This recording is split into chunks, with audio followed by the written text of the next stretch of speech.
तर असे काय ट्रेंड्स आहेत जे तुम्हाला वाटतं की भविष्यात रिअल इस्टेटमध्ये आले पाहिजे आणि येणार आहेत? की त्यांनी 30 दिवसात पूर्ण एक बिल्डिंग 28 का 30 मजली बिल्डिंग उभी केली. का आपण ते शहर हे धरून बसायचं, तोडायचं आपण आपल्या परिसीमा.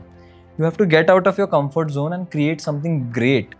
Real estate is all about trading. Customer satisfaction is the most important part in any business. आणि जो मिस्त्री आज प्लॅस्टर करून गेलाय तो उद्या येईल का नाही याची गॅरंटी पण नाही. मला बिल्डरच व्हायचंय. मी तो फोकस्ड माझा कुठंच हटवून दिला नाही कित्येक वर्ष. सिव्हिल इंजिनियर झाल्यापासून तर एक बिल्डर होण्यापर्यंतचा प्रवास तुम्ही स्वतःलाच 5 वर्षांनी कुठं पाहता? की अगदी सोन्याचा पत्रा ठोकून जरी दिला ना तरी कुणी समाधानी नसतं.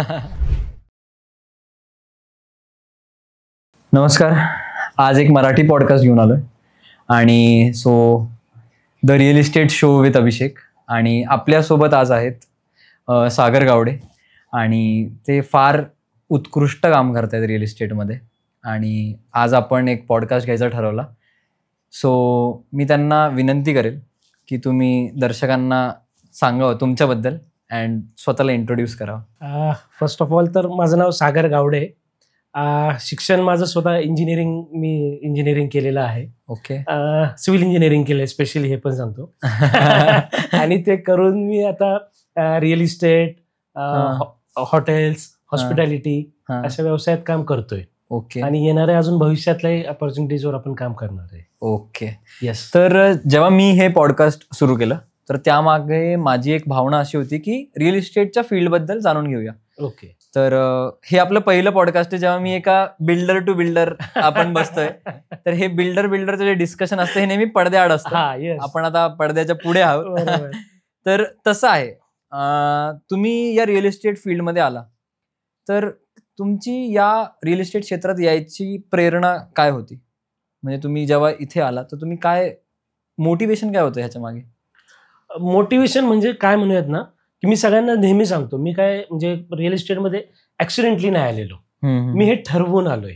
म्हणजे अगदी काय म्हणूयात ना, मला काय माहिती नाही, पण एक आकर्षण असतं बघा प्रत्येक वेळी काही गोष्टींचं. मला लहानपणापासून बिल्डिंग्स, ब्रिजेस याचं आकर्षण होतं. बरोबर. त्यामुळे मग जसं माझं काय म्हणत ना, मी शिक्षण सुद्धा डिप्लोमा सुद्धा माझा सिव्हिल मध्ये केला, डिग्री नंतर इंजिनिअरिंग सिव्हिल मध्ये केलंय. त्यामुळे म्हणजे मी ठरवूनच काय म्हणत रिअल इस्टेट मध्ये आलोय असं म्हणता येईल. म्हणजे इतकं प्लॅन फ्युचर होतं का? नाही, प्लॅन नाही म्हणता यायचं, ते लकीली ते ह्याच्यात झालं असं आपण म्हणूयात. प्लॅन म्हणता येईल का नाही, आय डोंट नो, असा विषय. तर मला वाटतं की जे एक मी प्रत्येक वेळेस म्हणतो की द कॉलिंग वी हॅव, की माझंही एक असं होतं की मला बॉब द बिल्डर एक कार्टून लागायचं, मला फार आवडायचं. म्हणजे तुम्ही माझ्या आधीचे, मी असं नाही म्हणत तुम्ही म्हातारे आहेत, पण तुम्ही माझ्या आधीचे आहेत, तर मी असं म्हणेल की मी ते कार्टून बघायचो आणि त्याच्यामध्ये असायचं मशीन्स आणि रिअल इस्टेट, तर मला फार आवडायचं ते. त्यामध्ये असताना जसं तुम्ही या क्षेत्रात आले तर रिअल इस्टेटमध्ये यायच्या आधी आपण असं म्हणू शकतो की काय अडचणी होत्या किंवा तुम्हाला अशी भीती एक राहिली असेल की इतक्या मोठ्या क्षेत्रात आपण चाललोय, तसं कसं होतं ते सगळं? नाही, आता काय म्हणूयात ना की भीती ऍक्च्युली नाही म्हणता येणार.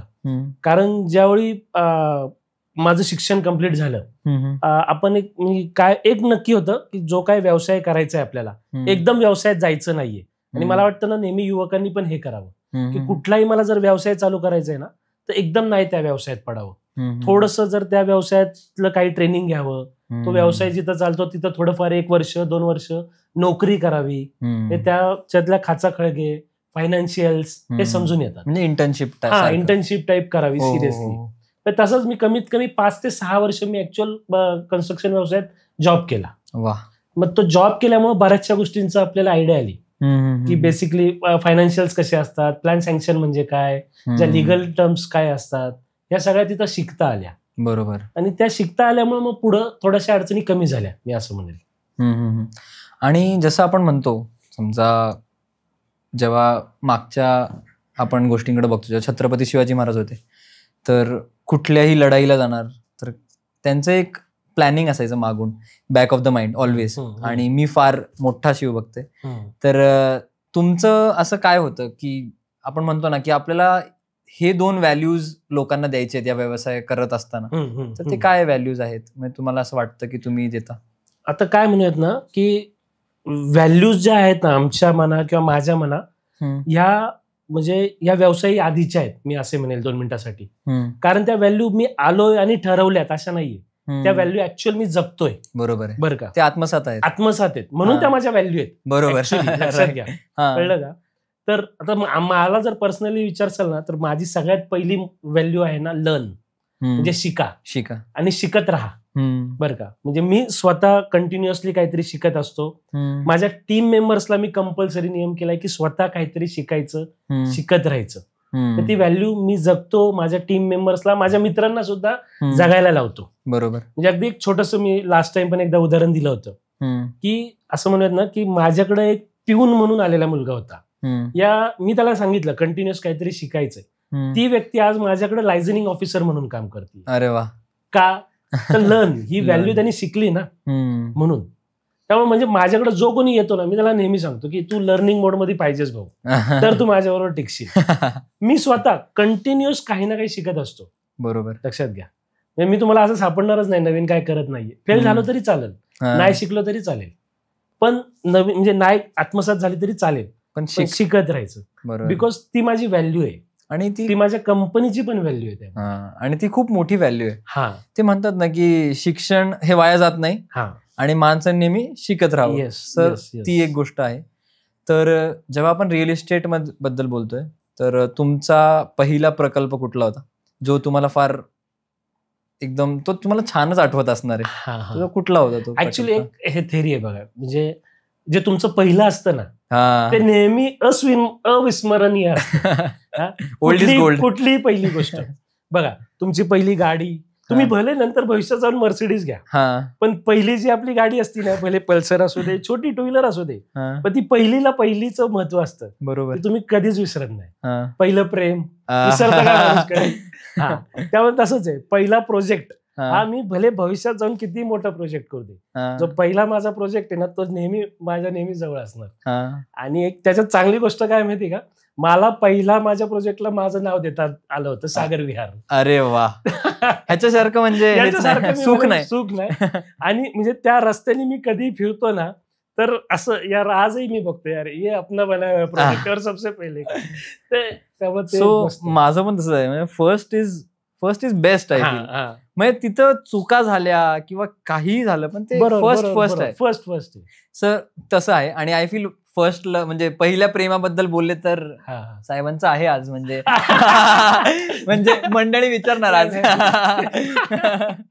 मग आता जसं आपण बोलतोय रिअल इस्टेट बद्दल, तर भरपूर ट्रेंड्स आहेत रिअल इस्टेटमध्ये. जसं की मी मुळात आता गावाला गेलेलो आणि आमच्या नातेवाईकांनी त्यांचं घर पाडायला काढलेलं, तर मी बघितलं की असे 3 विटांची भिंत, त्याच्यामध्ये मातीनी लेप वगैरे, कॉन्क्रीट नव्हतंच ना तेव्हा, तर ते ट्रेंड्स होते जुने. बरोबर. त्याच्यानंतर विटा आल्या, नंतर मग एएसी ब्लॉक्स आले, आता मायवन आलं. बरोबर. तर असे काय ट्रेंड्स आहेत जे तुम्हाला वाटतं की भविष्यात रिअल इस्टेटमध्ये आले पाहिजे आणि येणार आहेत? नाही, आता आपण जसं म्हणतोय की एएसी ब्लॉक्स हे आलेत, मैवान म्हणून आहे, मैवन ते आता हळूहळू चालू झालंय, बरोबर, यायला लागलंय. पहिलं फार काय म्हणत ना, फायनान्शियली जास्त कॉस्टली होतं, पण ते पण आता थोडंसं कॉस्ट इफेक्टिव्ह व्हायला लागलंय. इव्हन त्याच्यात पण आता असं म्हणूयात ना की थोडंसं मिक्स, जे कन्व्हेन्शनल आणि मायवन याचं सुद्धा मिक्सिंगची एक आता टेक्नॉलॉजी आहे, जो मायवन नाही पूर्णपणे अडॅप्ट करू शकत, तो ट्रॅडिशनल आणि मायवनचं दोन्हीचं कॉम्बिनेशन करून करू शकतं. कारण की मायवनला ड्रॉबॅक्स आहेत. ड्रॉबॅक्स तर आहेत, कारण की तुमचा प्रोजेक्टचा क्वांटम खूप मोठा लागतो, तरच ते कॉस्ट इफेक्टिव्ह आहे. जर क्वांटम तेवढा मोठा असेल तरच. बरोबर. सो अशा अजून काय ट्रेंड्स आहेत तुम्हाला असं वाटतं की भविष्यात तुम्हाला वैयक्तिक वाटतं की आले पाहिजे रिअल इस्टेटमध्ये? आता सगळ्यात पहिलं काय होतंय माहितीये का, की रिअल इस्टेटची आता मला एखादी बिल्डिंग बांधायची, तर त्याची ही जी काही प्रोसेस आहे ना, ती खूप लॉंग आहे. आता आपण चायनात वगैरे ऐकलं का, की त्यांनी 30 दिवसात पूर्ण एक बिल्डिंग 28 का 30 मजली बिल्डिंग उभी केली. 30 दिवसात. लक्षात घ्या. आज जर मला इथं 30 मजली बिल्डिंग बांधायची ना, तर मला 3 वर्ष पाहिजेत त्याच्यासाठी. बरोबर आहे. म्हणजे आज किती पुढे पोहोचलेत, खूप पुढे पोहोचलेत. कोविड मध्ये पण खूप पुढे होते. हो ऍक्च्युअली. तर ह्या टेक्नॉलॉजी आपल्याकडे आता येणं गरजेचं आहे. तर मला कामाचा स्पीड वाढवणं, त्याबरोबर क्वालिटी सुद्धा देणं, त्यामुळे ह्या टेक्नॉलॉजी येणार आहेत, त्याच्यासाठी तयार राहायचंय आता आपल्याला. बरोबर. आणि एक दुखणं आहे जे सगळ्या बिल्डर्सचं आहे, म्हणजे आपलं तर आहेच आणि आपल्यासारख्या भरपूर बिल्डर्सचं आहे, तर ते आहे की आपण बिल्डिंगचं काम 2 वर्षात करू, बरोबर. पण आपल्याला सँक्शनला 4 आणि 5 वर्ष लागतात. तर तुमचं काय मत आहे त्याच्यामध्ये? काय त्या पूर्ण प्रोसेसमध्ये काय बदललं पाहिजे? नाही, ऍक्च्युली आता एक नेहमी लक्षात घ्या की सरकारी एखादी गोष्ट आली ना की ते काहीतरी एक म्हण आहे ना की ते हळूहळूच चालणार आहे ते काम. ते काय फास्ट होणार नाहीये. बरोबर. त्याला अगदी वरून खूप हे येणं गरजेचं आहे. बरोबर. पण तरी आता काय होतंय ना की काही महानगरपालिकांमध्ये असं म्हणत की 1 विंडो सिस्टीम वगैरे वगैरे या सगळ्या अशा गोष्टी येत आहेत. बरोबर. ज्यांनी थोडस काही गोष्टी सुकर झाल्यात. पण नाही, आपल्या इथं आजही मी म्हणेल की तेवढं सोपं नाहीये. म्हणजे प्लॅन सँक्शन आहे, ही पूर्ण सरकारी आहे, एनए मला करावं लागतं, पूर्ण सरकार त्याच्यात हे रिलेटेड आहे, रेरा आहे, ईसी आहे, वेगवेगळ्या प्रकारचे कंप्लायन्सेस मला करावे लागतात. बेसिकली सुरुवात करू मोजणीपासून. मोजणीलाच किती दिवस मोजणीलाच वेळ जातो. म्हणजे ते काय रॉकेट सायन्स नाहीये. नाहीये. तुम्हाला फक्त येऊन एक प्लॉट मोजायचा आहे, बरोबर. बस. पण तेवढ्यासाठी किती दिवस जातात? आपण प्रायव्हेट मोजणी करा, झटक्यात होते. मी 1 दिवसात करतो ना. आणि सरकारी मोजणी करायला गेलं की आपल्याला 1 महिना जातो, 1-2 महिने जातात. त्याला जाणारे खर्च आहे. आणि आपल्याला कमी खर्चात करायचं मग 6 महिने थांबा. मग 6 महिने थांबा. मग त्या सगळ्या गोष्टी पण आहेत. बरोबर. आणि तर मार्केटमध्ये एक गोष्ट तुम्ही फार ऐकली असेल, तुमचे मित्र पण फार म्हणत असतील की बिल्डर फार पैसा कमवतो. तर हे खरं आहे का? नाही, बिल्डर पैसा कमवतो ना, पण एक ह्या पण गोष्टींचा विचार केला पाहिजे. त्याच्या मागे लागणारं त्याचं भांडवल, त्याच्या मागे त्याची असणारी रिस्क, त्याच्या लिगल रिस्पॉन्सिबिलिटीज, बाकीचे जे काही कस्टमर्स त्याच्याबरोबर कनेक्ट होतात त्यांची जबाबदारी ही किती मोठी आहे. त्याच्या कंपॅरिझन बरोबर प्रॉफिट कम्पेअर. समदुःखी असणं फार छान वाटते मला. ऍक्च्युली काय दिसायला आकडे खूप मोठे, बरोबर, खूप करोडातले आकडे आता सगळे दिसत आहेत. पण हे सगळं करून राहणारं प्रॉफिट जर तुम्ही त्याला लागणारं भांडवल, त्याची रिस्क त्याच्याशी कम्पेअर केली ना, असं खूप काय वेगळं काही नाहीये. ठीक आहे, समजा आपण मधला काळ सोडून दिला ना की ज्या काळात जमिनींचे रेट्सच एकदम खूप मोठ्या प्रमाणात वाढले, त्यावेळी अगदी अंधाधुंद पैसा लोकांना मिळाला रिअल इस्टेटमध्ये. ती समजा परिस्थिती बाजूला करा. पण ज्या टाइमात समजा हे आत्ताचं मार्केट आहे तसं सेटल आहे, फार काय रेट एकदम खूप मोठ्या प्रमाणात वगैरे काय वाढत नाहीये, त्या टाइमात व्यवस्थितच तुम्हाला काम करणं गरजेचं आहे. आणि खूप मोठे मार्जिन्स नाहीयेत, असा विषय. तुम्हाला काय वाटतं, म्हणजे किती मार्जिन्स आहेत रिअल इस्टेटमध्ये? म्हणजे माझे, जसं मी म्हणतो मी रिअल इस्टेटमध्ये आहे, तर जेव्हा मी पूर्ण प्रॉपर एक प्रोजेक्ट स्टडी केलेला, जेव्हा तो मी स्वतः बांधला, पूर्ण केलं, तर माझा असा अंदाज होता की 60 to 80% प्रॉफिट निघतो. तेवढंच होतं असं मला असं वाटलं. तुमचं असं काही वेगळं आहे का त्याला? 60 ते 80%. म्हणजे if it is pre owned plot, म्हणजे तो माझा वैयक्तिक आहे प्लॉट. नाही, एक लक्षात घ्या, याच्यात फायनान्शियलच चुकलंय ना. प्री ओन्ड आहे, ऍग्री. पण ज्या दिवशी तुम्ही प्रोजेक्ट चालू केला त्या दिवशी मार्केटमध्ये त्या प्लॉटची व्हॅल्यू काय, ती पण तुम्ही ऍक्च्युअली कारण की मी अप्रिशिएशन, माझं अप्रिशिएशन धरलं होतं पर्सेंटेज वाईज. मी मार्केट अनालिसिस हायर साईडला गेलं 60 ते 80%. कारण की 60-80% आय फेल्ट की त्या प्रोजेक्टमध्ये फार जास्त होतं. बट मी एक पॉडकास्ट ऐकत होतो, त्याच्यामध्ये प्रेस्टिज ग्रुपचे मालक होते. राईट. तर त्यांची 8,000 करोडची हिज वर्थ, आणि त्यामुळे ते म्हणत होते की 60% त्यांचा प्रॉफिट आहे हिज कंपनी मेक्स. सो ती एक स्टॉक मार्केट लिस्टेड कंपनी आहे, they are making it. So तुम्हाला काय वाटतं, हे प्रॉफिट जे आहे हे कमी आहे का जास्त आहे? नाही, बघा, एक पुस्तक आहे रिच डॅड पुअर डॅड. अरे आवडतं पुस्तक, रॉबर्ट कियोसाकी. ऍक्च्युली माझं मी खूप पहिल्यापासून फॉलो करतो. तर त्याच्यात रॉबर्ट कियोसाकींचं एक वाक्य आहे, एखाद्या गोष्टीत तुम्हाला प्रॉफिट कधी होतो, आपल्याला वाटतं मी ज्या दिवशी प्रोडक्ट विकतो त्या दिवशी प्रॉफिट होतो. ऍक्च्युली ते प्रोडक्ट ज्या दिवशी मी विकत घेतो, खरा प्रॉफिट त्या दिवशी होतो. लक्षात घ्या, मी जमीन किती रुपयाला विकत घेतोय त्याच्यावर माझा प्रॉफिट काय होणार हे ठरतं. आपल्याला वाटतं मी प्रोडक्ट विकतो त्या दिवशी प्रॉफिट होतो, मी काय रेटला विकत घेतोय ना त्याच्यावर माझा प्रॉफिट. बरोबर. So well sed. आणि मुळशी पॅटर्न बघितला असेल, बिल्डर लोकांची काय उडवली त्याच्यामध्ये, म्हणजे स्टिरियोटाइप बिल्ड केला होता की ती घटना घडली होती त्या भागात. तर तुम्हाला काय वाटतं, तसं आहे का आता? म्हणजे बिल्डर्सनी डेव्हलपमेंट नाही केलं पाहिजे, शेतकऱ्यांची शेत जमीनच राहायला पाहिजे, असं काय, ह्याच्यावर काय मत आहे तुमचं? नाही, एक लक्षात घ्या, डेव्हलपमेंट तर झालीच पाहिजे. पण मी एक सांगू का, ऍज अ बिल्डर्स किंवा ह्याच्यात शेतकऱ्यांनीच का बिल्डर होऊ नये? एक लक्षात घ्या ना, नॉलेज घ्या, त्यातली माहिती घ्या, पैसे कसे उभे करायचे हे सुद्धा शिका. शेतकरीच बिल्डर झाला तर आवडेल का? आवडेल ना. मग काय हरकत आहे मग डेव्हलप न व्हायला? अडचण आपण इथं काय करतोय ना, शेतकरी वेगळा डेव्हलपर वेगळा असं एक गणित मांडतोय. तुम्ही हेच इमॅजिन करा, शेतकरीच बिल्डर झालाय, प्रत्येकाला आवडेल ना? आवडेल ना. हा, मग आवडायलाच पाहिजे. याच्यात हे सरळ सरळ उत्तर आहे. माझं वैयक्तिक मत असं होतं की समजा जेव्हा कुठलाही शेतकरी जेव्हा त्याचा प्रोजेक्ट, आता तरी लोकांना जॉईंट डेव्हलपमेंट, जेवी हे कळायला लागले, आलेत ना, चांगले पर्याय आहेत आता छान पर्याय आहेत. पण लोकांचं काय असं असतं की एक माणूस, जेव्हा आम्ही पण जेव्हा प्लॉट मिटिंग जातो, जेव्हा एक माणूस तयार होतो ना की मी जेवीला देणार आहे, 10 माणसं पाय खिसतात, नको देऊ, तुझी जागा जाईल, बापदादाची जमीन होती, हे असं होतं. पण लोकांना मला असं वाटतं की ते त्याच्यामधून तुम्ही जे येणारे पैसे त्याच्यामधून नवीन अजून एक मोठा प्लॉट घ्या ना, तुमची मालमत्ता वाढवा ना. बरोबर. तुम्ही ग्रोथच थांबवण्यात काय सेन्स बनत नाही असं मला वाटतं. बरोबर. तर जसं आपण बघतोय आता रिअल एस्टेटमध्ये, जेव्हा आपण बिल्डर्स आहोत पुण्यामध्ये, आणि आपण मुंबईचं रिअल एस्टेट बघतो, बरोबर. तर तुम्हाला काय शिकण्यासारखे तुमच्या काय गोष्टी आहेत त्याच्यामधून, की मुंबईला जे रिअल एस्टेट आहे आणि पुण्याचं जे आहे? ऍक्च्युली एक सांगू का, की मुंबईचंच रिअल इस्टेट पुण्यात येणार आहे, हे फ्युचर आहे. बरोबर, लक्षात घ्या. मी तर म्हणतो, एक सांगू का, तुम्हाला आज पुण्यात काम करायचं आहे ना, महिन्यातून एकदा मुंबईला ट्रिप करा ऍक्च्युली. आणि मी हे करतो.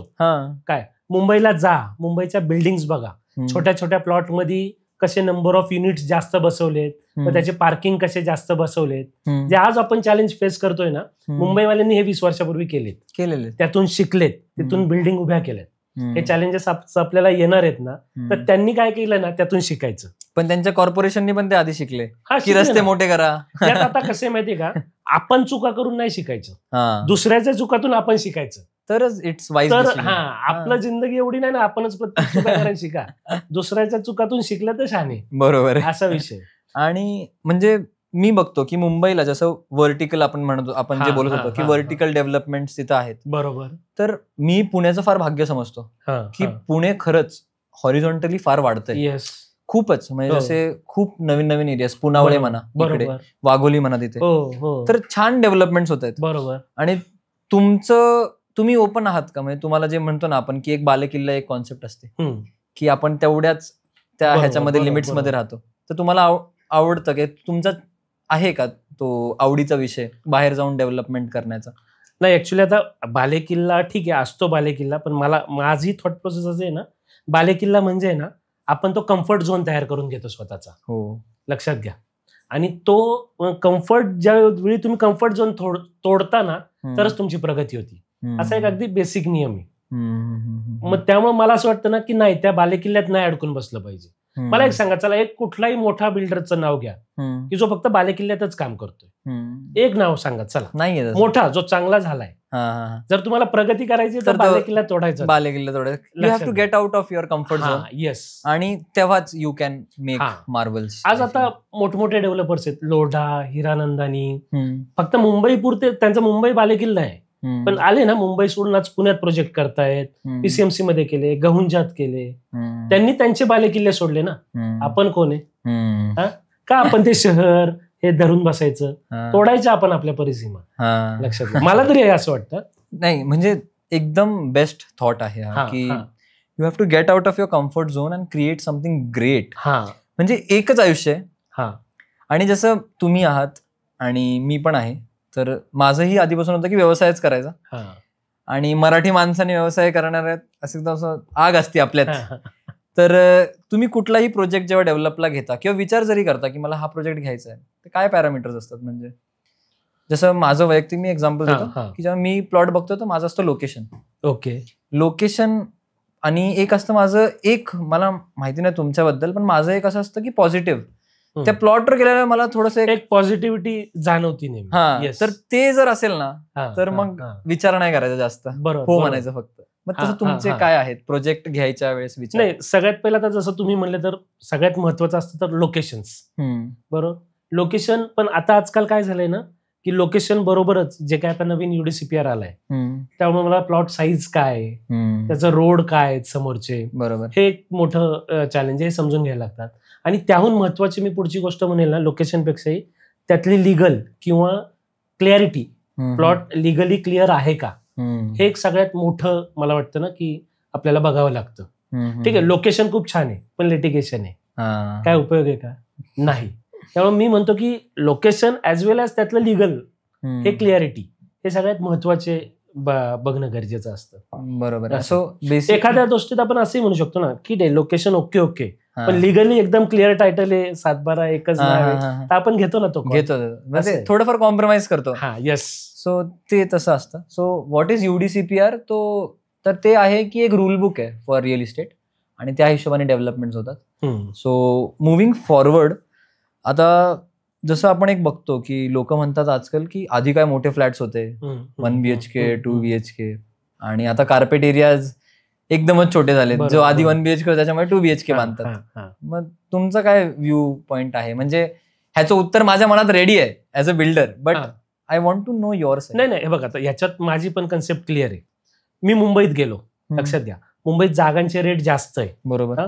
तिथं मला फार मोठं बेडरूम, फार मोठं किचन किंवा टेरेस देणं शक्य नाहीये, कारण मला त्या बजेटमध्ये पण सगळं बसवायचं असतं.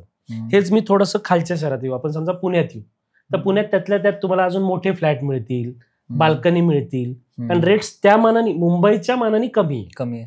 तर ते थोडंसं अजून तुम्हाला मोठं मिळेल. हेच अजून तुम्ही थोडंसं खालच्या सिटीत जा, तर हे सगळं अजून तुम्हाला फ्लॅट्स मोठे दिसतील.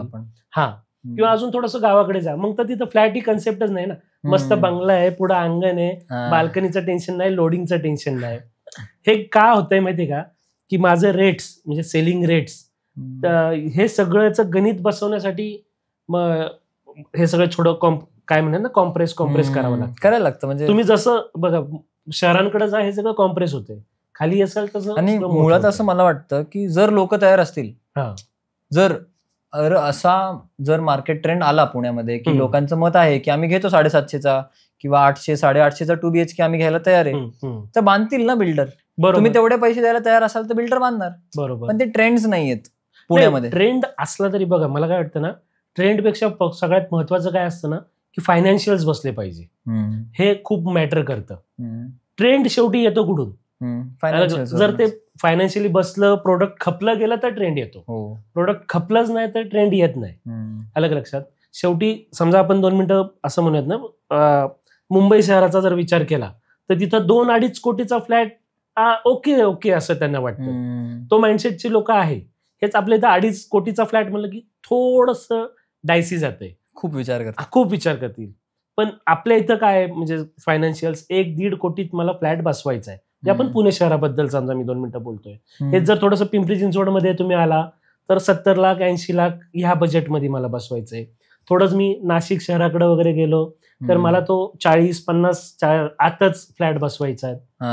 असा ट्रेंड आहे ना. बरोबर. ह्या फायनान्शियल्समुळे शेवटी ट्रेंड क्रिएट होत आहेत रिअल इस्टेट. मला असं वाटतंय. हो, ते तसंच आहे की अफोर्ड पण केलं पाहिजे. अफोर्डेबिलिटी एक मोठा विषय. आणि मला असं वाटतं की real estate is all about trading. आपण एकतर ट्रेडिंग करून आपण लोक आणतो काम करायला, मटेरियल पण ट्रेडिंग करून आणतो, आपण आणतो ते सगळं बनवतो, आपण ट्रेडच करतो ना. बरोबर. तेच तर कस्टमर सॅटिस्फॅक्शन वर येऊया. किती महत्वाचं आहे तुमच्यासाठी? बघ, customer satisfaction is the most important part in any business. पण आहे ना, एक आता आपण दोघं बिल्डर बसलोय म्हणून एक अशी व्यवसायात म्हण आहे की अगदी सोन्याचा पत्रा ठोकून जरी दिला ना तरी कुणी समाधानी नसतं. एक मजेचा भाग. बरोबर. पण नाही, शेवटी customer satisfaction is the toppest part.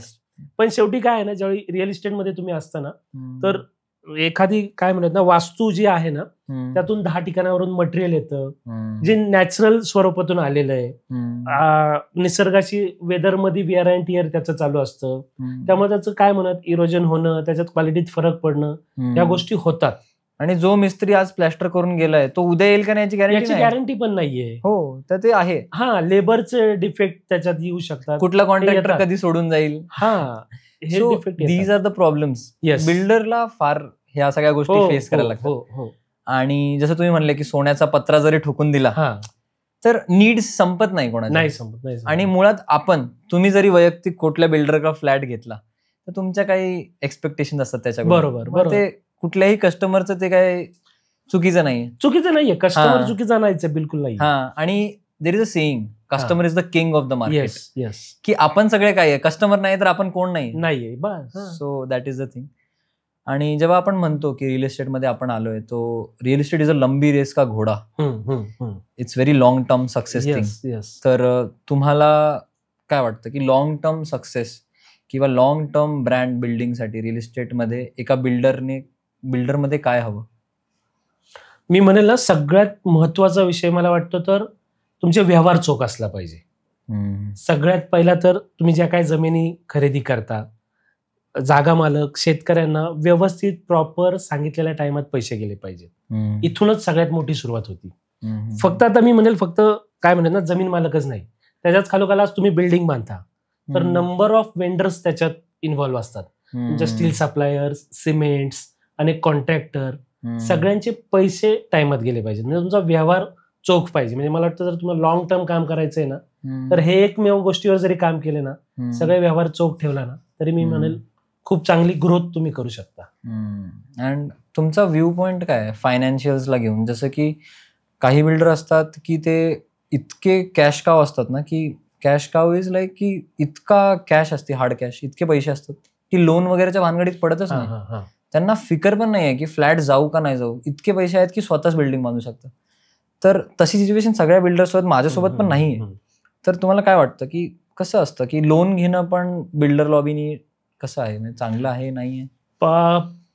एक लेखक आहेत चांगले बघा, अनिल लांबा म्हणून. He is a very good financial consultant. त्यांचं एक पुस्तक आहे, म्हणजे फायनान्स विषयावर खूप पुस्तक आहेत त्यांचं. एक अगदी लॉजिकली साधं पुस्तक जर विचार केला ना आपण, romancing with balance sheet. Sir is all about love. तर ते एक पुस्तक आहे त्यांचं. तर त्यांचं एक छोटस, त्याच्यात अगदी 4-5 नियम त्यांनी दिलेत अबाउट व्यवसायाबद्दल.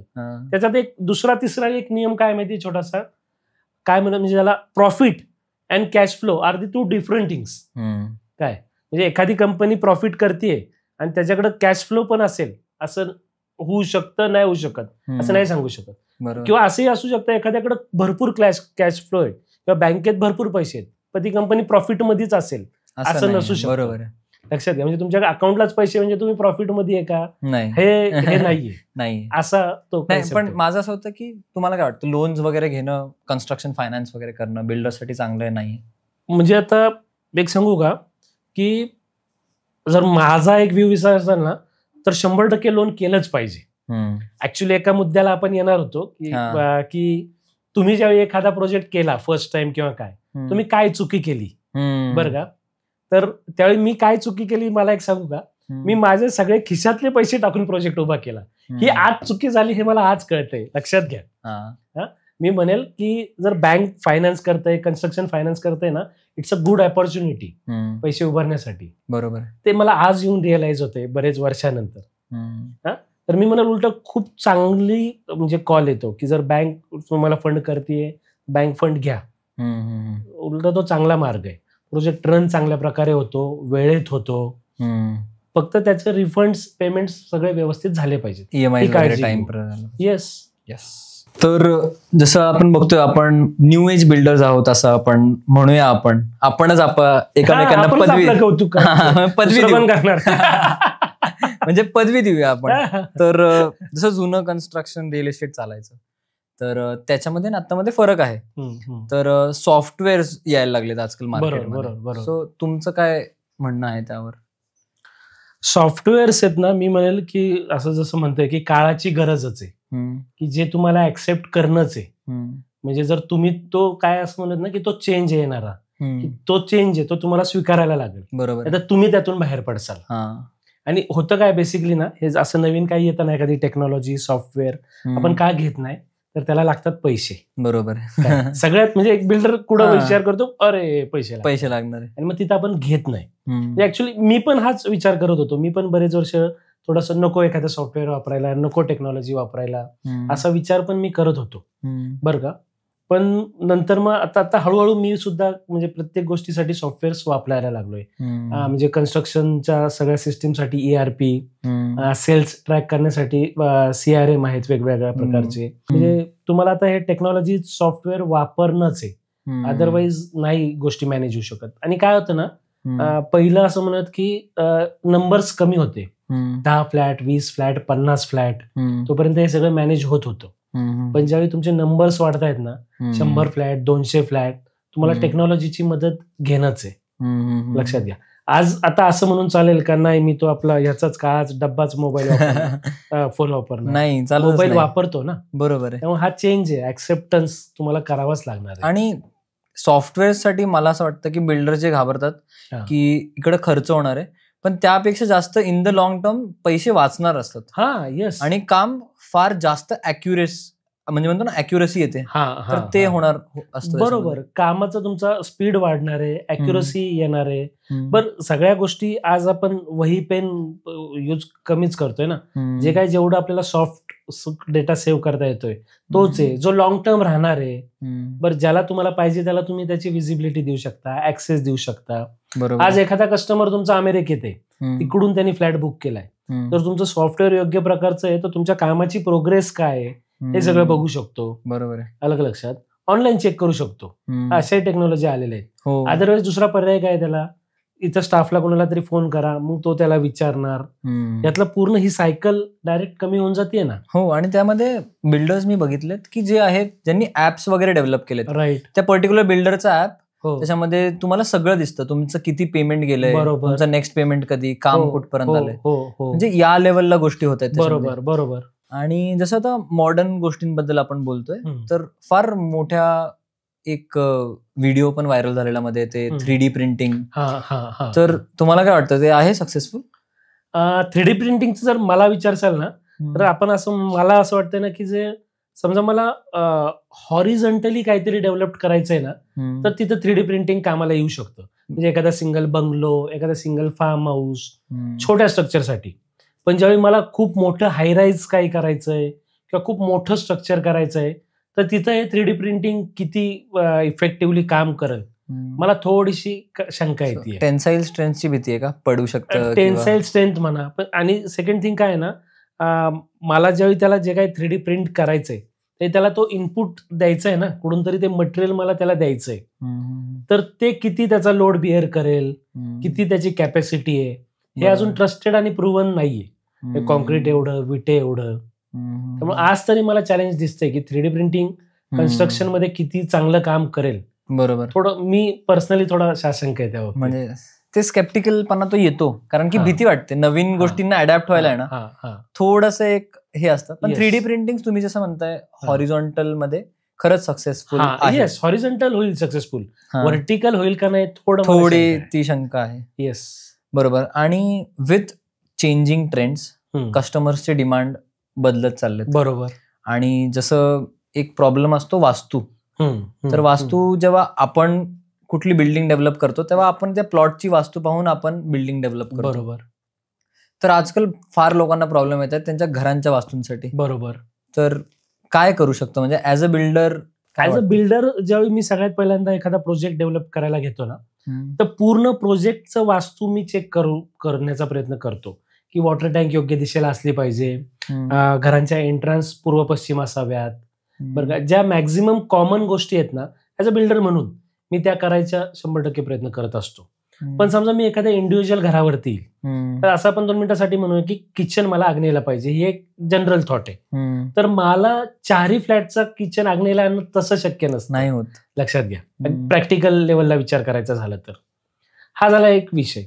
दुसरा विषय, जे कोणी वास्तूशी थोडंसं हे असतात ना, माझा नेहमी त्यांना एक पर्सनल अगदी एक सल्ला असतो की तुम्ही डे 1ला ज्या वास्तू कन्सल्टंटला काय करसाल ना, कन्सल्ट करसाल ना, अगदी शेवटपर्यंत तोच वास्तू कन्सल्टंट असतो. सगळीकडे नका जाऊ. काय होतं ना, प्रत्येक डॉक्टरचा अभ्यास वेगळा, प्रत्येक वकिलाचा अभ्यास वेगळा, तसंच प्रत्येक वास्तुशास्त्रज्ञांचा अभ्यास पण वेगळा आहे. प्रत्येकाचं त्याच्यावरचे बघण्याचे दृष्टिकोन वेगळे आहेत. त्यामुळे काय होतं, मी एका वास्तुशास्त्रज्ञाकडून एखादं डिझाईन करून घेतलं, दुसरा आला तर ते म्हणतो अरे हे काय, हे चुकीचं आहे. तुम्ही कन्फ्युज स्टेटमध्ये जाता. तुमचं घर असतं स्वतःचं. त्यामुळे सगळ्यात सुरुवातीलाच वास्तू कन्सल्टंट जे कोणी तुम्ही घ्यायचेत ना, त्या अपॉइंट करा, बिफोर घर घेण्याच्या अगोदर, बांधण्याच्या अगोदर, आणि टिल शेवटपर्यंत तेच राहू दे. बरोबर. मग दुसरे किती कुणी भारीतले होते, नाही, एक करायचं ते करायचं. येस, आणि तरच ते योग्य आहे. मी एक असं व्हिडिओ बघत होतो, तर त्याच्यामध्ये असं होतं की त्या वास्तू कन्सल्टंटनी हे सांगितलं की वास्तुशास्त्र हे आपल्या पृथ्वीवरती बांधलेल्या गोष्टींसाठी आहे, आकाशातल्या गोष्टींसाठी नाही. जे आपले फ्लॅट जे आपण म्हणतो की वरती आहेत त्यासाठी वास्तू नाही. वास्तू आहे ते भूदलावर जे आहेत गोष्टी त्यासाठी आहे. तर तो पण एक परसेप्शन आहे असं मला असं वाटतंय. तर ते बघत असताना जसं समजा आता बिल्डिंग कन्स्ट्रक्शन लाईन मध्ये आपण आहोत, तर तुम्हाला काय वाटतं की ॲम्युनिटीज त्याचे लिमिट काय आहे, की किती ॲम्युनिटीज द्यायला पाहिजे? म्हणजे एक असा मी प्रॉब्लेम बघितलाय की जास्त ॲम्युनिटीज दिले तर मेंटेनन्स होत नाही. बरोबर. तर काय अशा मापक ॲम्युनिटीज द्यायला पाहिजे? हे बघा आता ह्याच्यात काय माहितीये का, की म्हणजे अगदी माझ्या चांगल्या मित्रांच्या जवळचं अगदी मी तुम्हाला उदाहरण सांगतो, की ॲम्युनिटीज जर तुम्ही बघितल्या ना तर ब्राउशरवरती लांब लचक यादी असते. ओके, पण ऍक्च्युअली काय असतं ना, त्याला फक्त काहीतरी गोड नाव दिलेलं असतं त्या एखाद्या ॲम्युनिटीला. बरं का, ऍक्च्युअल ती असती का अस्तित्वात असते, पण तिला काय फार ॲम्युनिटी म्हणावं असं काही नसतं. बरोबर. ते एक यादी भरवायचं काम केलेलं असतं. किरकोळ ठराविकच त्या 4, 5, 10 गोष्टी असतात. हा सगळ्यात पहिला एक ॲम्युनिटीचा विषय. दुसरी गोष्ट काय होतं ना, एक छोटं आपण उदाहरणच घेऊ ॲम्युनिटीचं, की स्विमिंग टँक. बरं का, म्हणजे माझ्या कित्येक मित्रांनी फ्लॅट घेताना एखाद्या सोसायटीत का फ्लॅट घेतला माहितीये का, तिथं स्विमिंग टँक आहे. ओके, आता स्विमिंग टँक आहे म्हणून घेतला, पण गेल्या 5 वर्षात त्याला जर विचारलं ना किती वेळा पोहायला गेला रे, काय तर तो 10च्या पुढे पोहायला गेला नसेल त्या 5 वर्षात. काय सगळ्यात पहिला विषय. बरोबर. दुसरा विषय, त्याच्यामुळे त्याला द्यायला लागणारी त्याची मेंटेनन्स कॉस्ट ही खूप हायर साईडला. It is all about status symbol. आणि त्यावेळी काय ना, त्या स्विमिंग टँक साठी माणूस इमोशनल झालेला असतो, त्या ह्याच्यावर तो डिसिजन घेतो. कित्येक तर मी स्वतः बघितलेत स्विमिंग टँक सोसायट्यांमधले आहेत ना, भराव करून भरून टाकलेत, त्याच्यावरती गार्डन केलेत. तो मेंटेन होत नाही, त्याची मेंटेनन्स कॉस्ट खूप हायर आहे, त्याच्यासाठी लागणारं लाईफ गार्ड हे सगळं मेंटेन होत नाही. हे जस्ट एक आपण छोटं उदाहरण घेतलं की खरंच म्हणजे जी रिक्वायर्ड ॲम्युनिटीज आहे ना तीच असावी, फार उगाच बाकीच्या काय असून काय त्याचं नाही काय फार उपयोग. बरोबर आहे. आणि जसं आपण म्हणतो की बिल्डर लाईन मध्ये कमिटमेंट्स हा एक विषय असतो, की आपण काय कमिट करतोय आणि काय देतोय. बरोबर. तर त्याबद्दल काय म्हणणं आहे तुम्हाला, काय असं वाटतं? ऍज अ बिल्डर म्हणून आहे ना, मी माझ्या सेल्स टीमला नेहमी सांगत असतो बरं का, की सगळ्यात पहिले तर ओव्हर कमिट करू नका. भले 10 गोष्टीच कमिट करा, 12 गोष्टी द्या, पण 12 गोष्टी कमिट करून 10 दिल्यात असं कधीच करू नका. आणि सुरुवातीला काय असतं ना, सेल्सवाल्याला तो सेल्स करायचा असतो म्हणून तो त्या गोष्टी कमिट करत असतो. पण ते आम्हाला पण आहे ना रेग्युलर बेसिसवर त्यांना जागेवर आणायला लागतं. तू एक्स्ट्रा काय सांगू नको, कारण होतं काय माहितीये का, हे शेवटी ज्या दिवशी पोझिशन आहे ना, तर त्या दिवशी काही गोष्टींचं प्रॉब्लेम्स क्रिएट होतात. अरे नाही तुम्ही तर असे म्हणले होते, हे देणार आहे, हे नाही दिलं, हे चॅलेंजेस येतात. मग आपलंच काम आहे की सेल्स टीमला कंटिन्युअस आपण हे ठेवायचं की ओव्हर कमिटेड काहीच करू नका. जी गोष्ट देणार नाहीये ती नाहीच देणार आहे, जी देणार आहे तिचाच शब्द द्या. बरोबर आहे. असं. आणि रिअल इस्टेट आधी एवढं प्रॉफिटेबल का होतं माहितीये, कारण की it was all about black white, black and white आपण जे म्हणतो. तुम्हाला काय वाटतं आता किती प्रॉमिनंट आहे ब्लॅक अँड व्हाईट गोष्टी रिअल इस्टेट मध्ये? And I am talking about the cash component. नाही, एक सांगू का, आता तुम्ही खूप चांगले डेव्हलपर्सची नावं घ्या, कुणीच ब्लॅक अमाऊंट घेत नाही बरं का, सगळ्यात पहिला विषय. आणि दुसरी गोष्ट, आज जे काय हे सगळी ट्रॅकिंग सिस्टीम आलेली आहे ना, हे जीएसटी सगळीकडून ट्रॅक करतायत, हे करतायत, त्यामुळं कॅश तशी फार आता तर मी बघतोय कमी झालेली मला दिसतीये. आणि दुसरी एक महत्वाची विषय काय माहितीये का, ऑलरेडी म्हणजे मी समजा पुणे शहराबद्दल ह्याबद्दल बघतोय ना, तर रेडी रेकनरच ऑलरेडी एवढे हायर नेऊन ठेवलेत ना की मार्केट व्हॅल्यू आणि माझी गव्हर्नमेंट व्हॅल्यू जवळपास सेम येते. त्यामुळे तसं करायला फार काही चान्सच कुठं राहिलेला जास्त दिसत नाहीये. हे काय की जसं आपण सांगूया व्ह्युअर्स साठी, तर ready reckoner is all about average date of 2-3 years. म्हणजे रेडी रेकनर कोण ठरवतं? 3 वर्षाचे सेल डेट काय त्याचं ऍव्हरेज त्याच्यावरच ठरवतं. ती गव्हर्नमेंटची ठरवलेली व्हॅल्यू आहे की बाबा हे या फ्लॅटचं व्हॅल्युएशन होतं. आणि त्यांना कुठून कळतं? जे अग्रीमेंट्स होतात तिथूनच त्यांना रेडी रेकनर डिसाईड करतात. पूर्वी कशी परिस्थिती असायची माहितीये का, की गव्हर्नमेंट व्हॅल्युएशन एखाद्या फ्लॅटचं 20 लाख आणि मार्केट व्हॅल्यू त्याची 40 लाख 45 लाख. आज परिस्थिती काय माहिती का, गव्हर्नमेंट व्हॅल्युएशनच 60 लाख 65 लाख आणि फ्लॅट मार्केटमध्ये विकला जातोय 65-70 लाख याच रेंजमध्ये. पण ब्रेकिंग द आईस, कमर्शियल मध्ये अजूनही ते आहे. कमर्शियल मध्ये आहे ना, I am talking about flats. Okay, commercial मध्ये आहे तो पण त्याच्यामध्ये आहे मध्ये कॅश कंपोनेंट थिंग. आणि आय फील ते बिल्डर्स पेक्षा कस्टमर जास्त फोर्स करतात. हो. टू टेक दॅट कॅश, कारण की त्यांचं असतं की टॅक्सेशन जास्त पैसे नाही घालवायचे. किती टॅक्सेशन लागतात एक विचार करा ना. Stamp duty, registration, GST. Stamp duty 7%. Yes. GST 5% पकडा. नाही, कमर्शियलला 12%. 12%, पण आपण रेसिडेन्शियल पकडू 5%. बरोबर, 12% झाले. 1% रजिस्ट्रेशन, 13% झाले. 12-13% माझे रेसिडेन्शियलला जातात. हेच जर आपण कमर्शियलला जातोय तर 20% 20% जातात. बरोबर. मग काय आहे, टॅक्सेस खूप होत आहेत ना. सो आणि त्याच्यामध्ये पण हेच असतं की कस्टमर इतका अवेअर झालाय की जेव्हा त्यांचं नेगोशिएशन साईड संपतं आपल्याकडून, तेव्हा ते नेक्स्ट असतं की कॅश दिले तर किती होईल. हे तुम्ही ऐकलं असेल स्टेटमेंट, आणि ह्या गोष्टी घडत आल्यात त्याच्यामध्ये. बरोबर. तर मला असं वाटतं की जे एक परसेप्शन बिल्डर्ससाठी राहिलेलं आहे, जसे फार मोठे मोठे बिल्डर्सचे शटर बंद झालेत, तुम्ही पाहिलं असेल. बरोबर. तर काय वाटतं की ते तुमचं काय म्हणणं आहे त्याच्यावर, की का त्यांचे धंदे बंद झाले आणि आपण त्यातून काय शिकायला पाहिजे? मला आता ह्याच्यात दोनच गोष्टी कळतात की चुकीचे फायनान्शियल डिसिजन्स, आणि मी बिल्डर्सचं स्पेशली म्हणेल की काय खूप म्हणजे ज्याला आपण ट्रेडिंग म्हणतो ना, की ऍक्च्युली रेरा यायला तेच कारणीभूत होतं की बाबा ह्या प्रोजेक्टचे पैसे आले लगेच, म्हणजे इथं काम चालू करायच्याच आधी हे पैसे घेतले, मी दुसरा प्लॉट घेतला, काय हे पैसे घेतले तिसरीकडे टाकला. अरे पण जो पहिला प्रोजेक्ट होता, जी कॉस्ट तुला कन्स्ट्रक्शन साठी वापरायची होती, तिथं तू बाहेर गेले ना, आता ही बिल्डिंग बांधणार कुठून? तुझी हीच बिल्डिंग फसली, आपोआप दुसरी बिल्डिंग फसली. म्हणजे प्रॉब्लेम्स मध्ये बिल्डर यायचं हेच कारण ठरलं ना, की ओव्हर ट्रेडिंग. तुम्ही एक प्रोजेक्ट करा, एका प्रोजेक्टचे पैसे येणारे व्यवस्थित त्याच प्रोजेक्टला लावा, त्याच पैशात बिल्डिंग कम्प्लीट करा. का अडचणीत यायला पाहिजे बिल्डर? नाहीच येणार ना. म्हणजे जेवढा लागणारा खर्च आहे तेवढा तर तुम्ही आरामात काढाल. तिथंच ठेवा ना. ते पैसे तुम्ही तिथून बाहेर घेऊन गेले ना, काही असू दे, प्रॉब्लेम मध्ये येणार. बरोबर आहे. आणि एक खूप मोठं म्हणजे इनसाइडर थिंग आहे बिल्डर लॉबीची, it is corruption in real estate. हो, खूप. म्हणजे इतकं ओपनली कोण बोलत नाही the problems builders are facing over corruption. Yes. पण तुम्हालाही माहिती आहे की करप्शन कितीही मोठ्या प्रमाणात होते रिअल इस्टेट. बरोबर. आणि काय अपेक्षा काय, म्हणजे की काय करायला पाहिजे?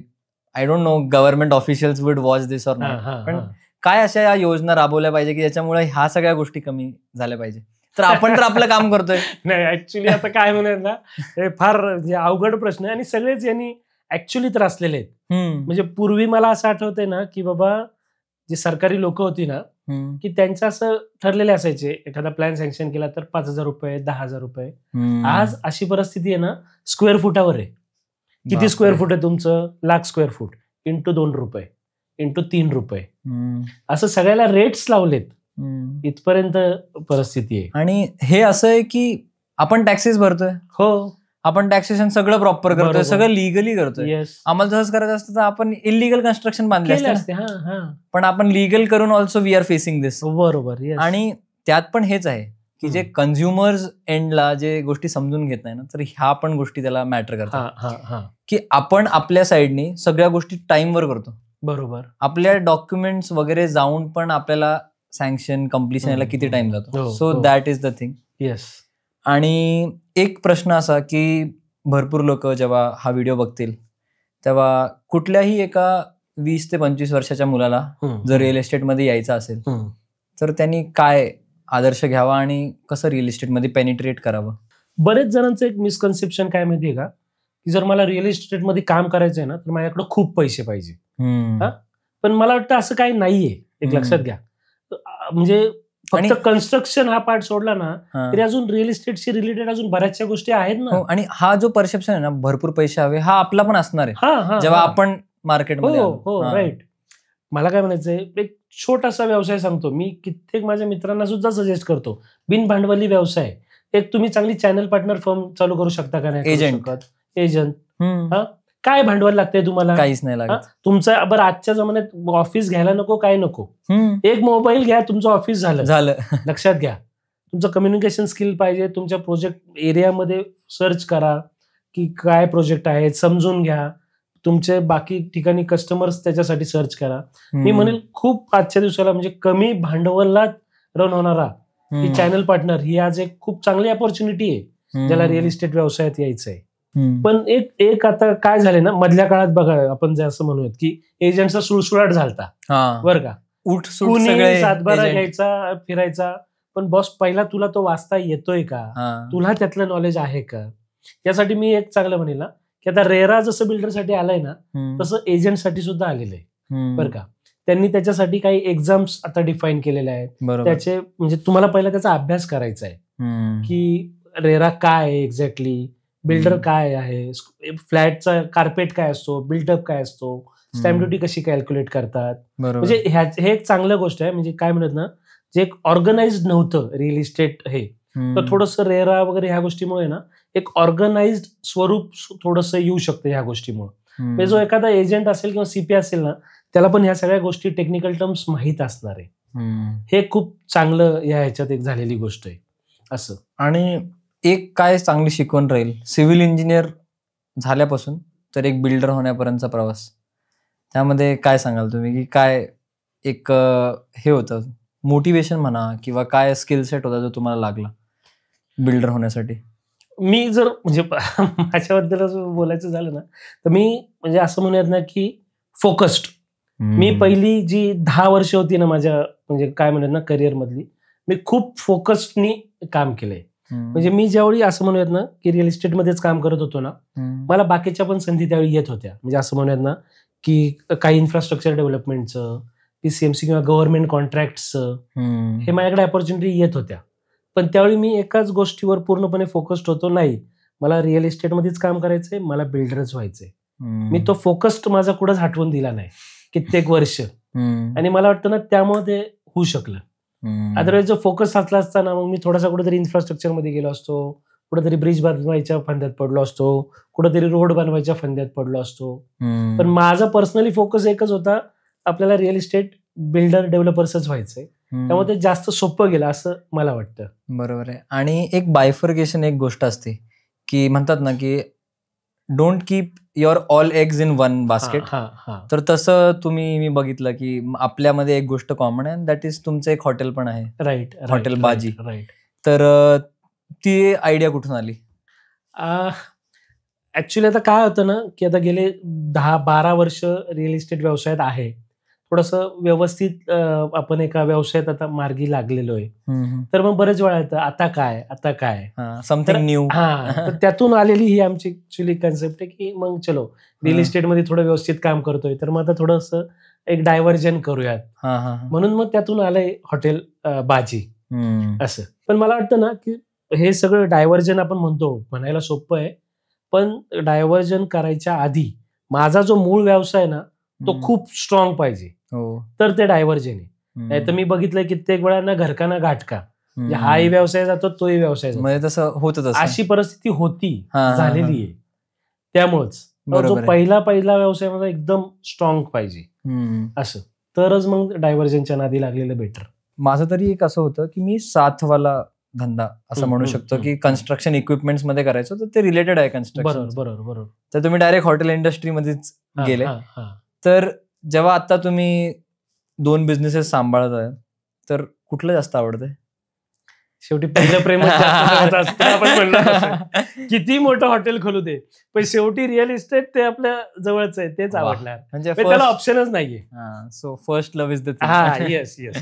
सो आता तुम्ही स्वतःलाच म्हणजे आपण रिअल इस्टेट मार्केट बघण्यापेक्षा तुम्ही स्वतःलाच 5 वर्षांनी कुठं पाहता? स्वतःलाच कुठं बघता असं जर म्हणलं ना, तर मी आमच्या माझी कंपनीचीच एक काय म्हणत ना ज्याला आमचं बिहॅग आहे किंवा आमचं एम आहे की समजा तुम्ही 5 वर्षाबद्दल बोलताय, पण मी पुढच्या 2033 पर्यंत मला असं म्हणूयात ना की 500 एकर वरती डेव्हलपमेंट मी करतोय. हे बिहॅग ठेवून आपण कामाच पुढे करतोय असं. येणाऱ्या पुढच्या 5 ते 10 वर्षात आपण स्वतःची आपली टाउनशिप उभारली पाहिजे. ह्या वेनी हे स्वप्न घेऊन आम्ही काम करतोय. म्हणजे फारच सुंदर. म्हणजे इतका कन्व्हिक्शन एक गोष्ट असते की आपण तो विचार ठेवूनच काम करायचं, की मी एकदम म्हणलोय ना ते करायचं तर करायचं. सो जसं ते चेस चॅम्पियन गुकेश, बरोबर, तो लहान असताना त्याला एकदा विचारलं होतं की तुला काय व्हायचं, तर तो म्हणला मला वर्ल्ड चॅम्पियन व्हायचं चेसमध्ये, आणि तो झाला.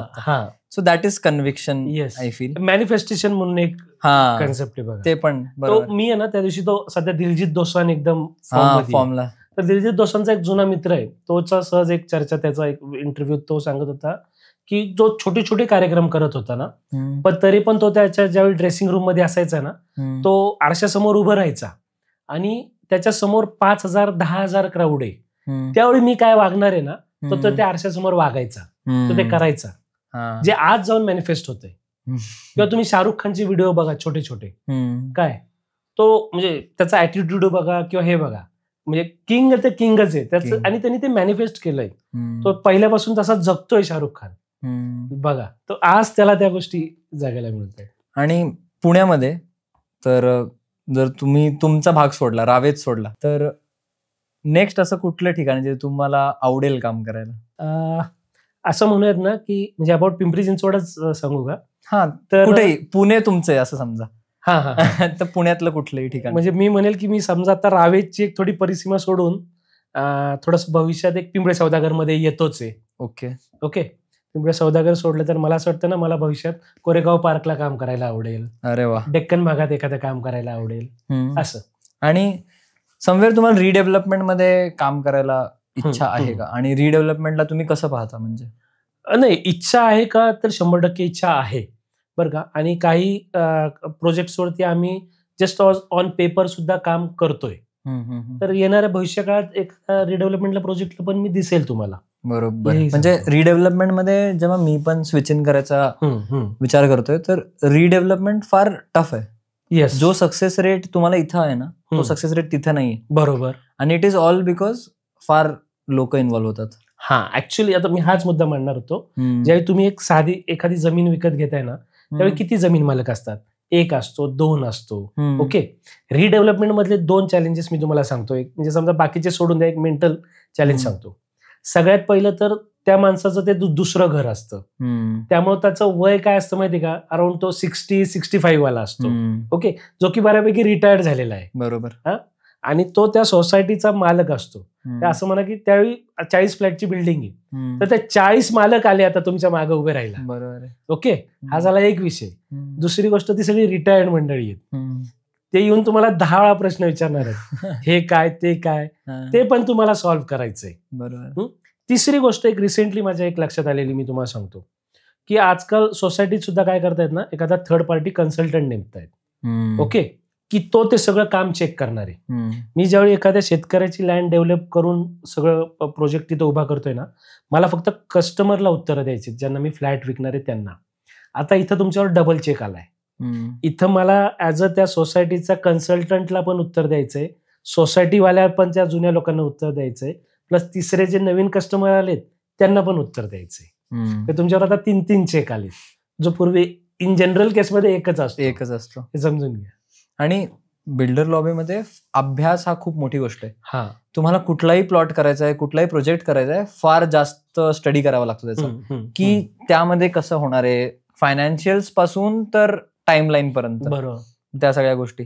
तर रिअल इस्टेटमध्ये अशी कुठली चूक आहे का तुमच्याकडून झालेली, जी सुधारू शकता आता कमिंग हिअर?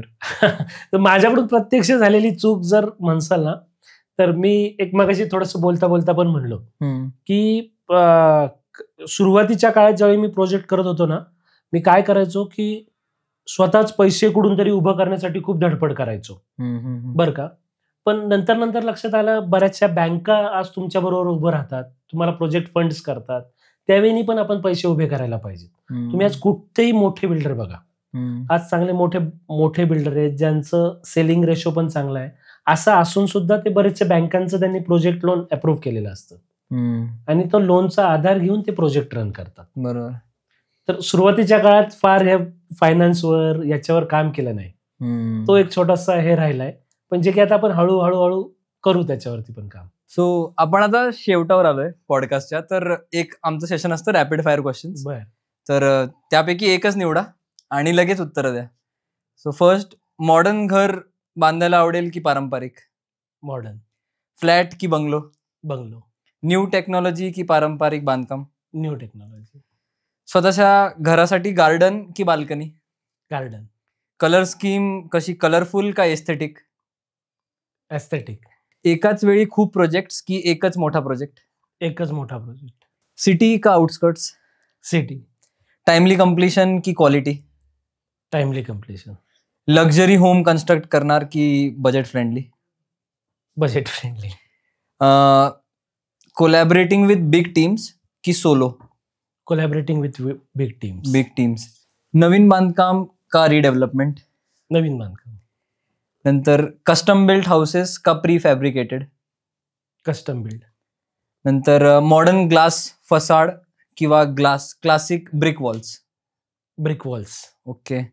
स्पेशियस बाल्कनी का green tops? Spacious balcony. Okay. Luxury amenities की प्राईम लोकेशन? Prime location. आणि पहिलं प्रेम की बायको? बायकोच. अरे. So that was the end of this podcast. So thank you very much, तुम्ही एवढा वेळ काढला आणि the real estate show with Abhishek मध्ये आलात. फार छान होता पॉडकास्ट. 2 बिल्डर जे पडद्याआड बोलतात ते आपण समोर येऊन बोललो. आणि हा ऍक्च्युली याच्यात एक सांगू का, हा, बऱ्याचशा काही गोष्टी अशा होतात ना की खरंच पडद्याला बोलल्या जातात. बरोबर. मी तुम्हाला सांगतो अबाउट काय म्हणत ना ब्लॅक मनी, अबाउट प्लॅन सँक्शनला जे काही चॅलेंजेस येतात सरकारी बरोबर. बाबांकडून, ते ज्या ओपनली फार कोणी बोलायला नको म्हणतं. कारण आता एक सांगू का, आता माझी काही मित्रमंडळी म्हणा की जे सरकारी बाबू आहेत, राजकारणी आहेत, तर शेवटी यांचंही काय म्हणत कुठेतरी आपल्याला सपोर्ट लागतो, काय लागतो, त्यामुळे ओपनली याबद्दल कोणी बोलत नाही. खूप मोठी अडचण आहे असं आहे. आणि एस्टॅब्लिश बिल्डर्स ह्याबद्दल नाही बोलू शकत, नाही बोलतच नाही कुणी. हे ॲडव्हान्टेज आहे की मी न्यू आहे इन टू द बिझनेस आणि तुम्ही तर आहातच. तुम्ही पण साथ दिली म्हणून आपण हे सगळं बोलू शकलो. आणि it was a great podcast. So thank you, तुम्ही इथे आलात. थँक्यू. आणि व्ह्युअर्सनी पण हे एन्जॉय केलं असेल. So thank you. सो धन्यवाद. इथपर्यंत तुम्ही बघितलं असेल तर त्यासाठी खूप खूप थँक्यू. आणि हा माझा फर्स्ट मराठी पॉडकास्ट होता. And if you want more into it, तुम्हाला अजून खूप गेस्ट इथं हवे असतील आणि मराठी पॉडकास्ट हवे असतील, so please like, share and subscribe. And please comment down below all the guest you want आणि अजून काय गोष्टी ज्या तुम्हाला ऐकायला आवडतील. So follow and keep सबस्क्रायबिंग. Thank you.